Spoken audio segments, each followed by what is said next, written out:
అస్సలాము అలైకుం రహమతుల్లాహి బర్కాతుహు. ముస్లిం ఐక్య వేదిక, నేను రాష్ట్ర అధికార ప్రతినిధి. ఈరోజు నా ఓటును వినియోగించుకున్నాను. భారతదేశ రాజ్యాంగం నాకు ఇచ్చిన ఓటు హక్కును నేను వినియోగించుకున్నాను.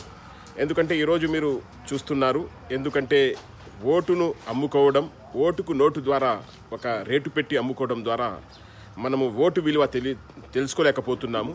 అందుకే నేను ₹1 కూడా ఓటు తీసుకోకుండా 7 ఓట్లు ఉన్న నా ఇంటిలో ఓటు డబ్బు తీసుకోకుండా ఓటు వేశాను. ముఖ్య విషయం ఏమనగా, ఈరోజు నా ఎమ్మెల్యే ఓటు ద్వారా, నేను వేసిన ఒక ఎమ్మెల్యే ఓటు ద్వారా ముఖ్యమంత్రి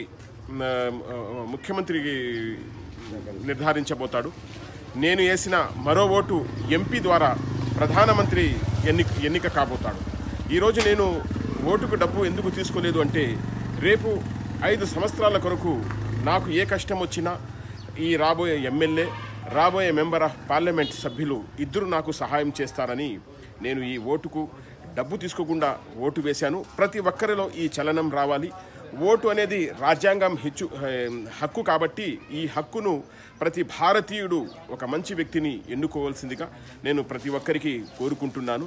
ఎందుకంటే ఒక ఓటు కోసము డబ్బుని ఇంత రేటు అని పెట్టేసి మంచి నాయకులు, మంచి వ్యక్తులు, సేవ చేసే ఒక వ్యక్తులు రాలేకపోతున్నారు. కాబట్టి ప్రతి ఒక్కరూ దీనిపై ఒక గళమిప్పండి.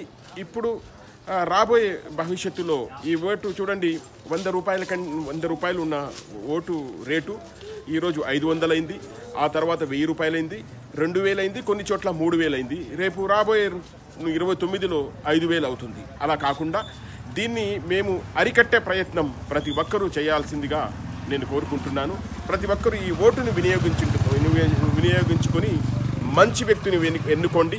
రేపు ప్రతి ఒక్కరికి నేను ప్రశ్నించే హక్కు నా దగ్గర ఉంది. కానీ ఓటుకు డబ్బు తీసుకున్న వారి దగ్గర ఆ హక్కు వాళ్ళు కోల్పోతారనేది ప్రతి ఒక్కరూ నిర్ధారించుకోవాలని నేను కోరుకుంటున్నాను. అస్సలాము అలైకుం రహమతుల్లాహి వబర్కాతుహు.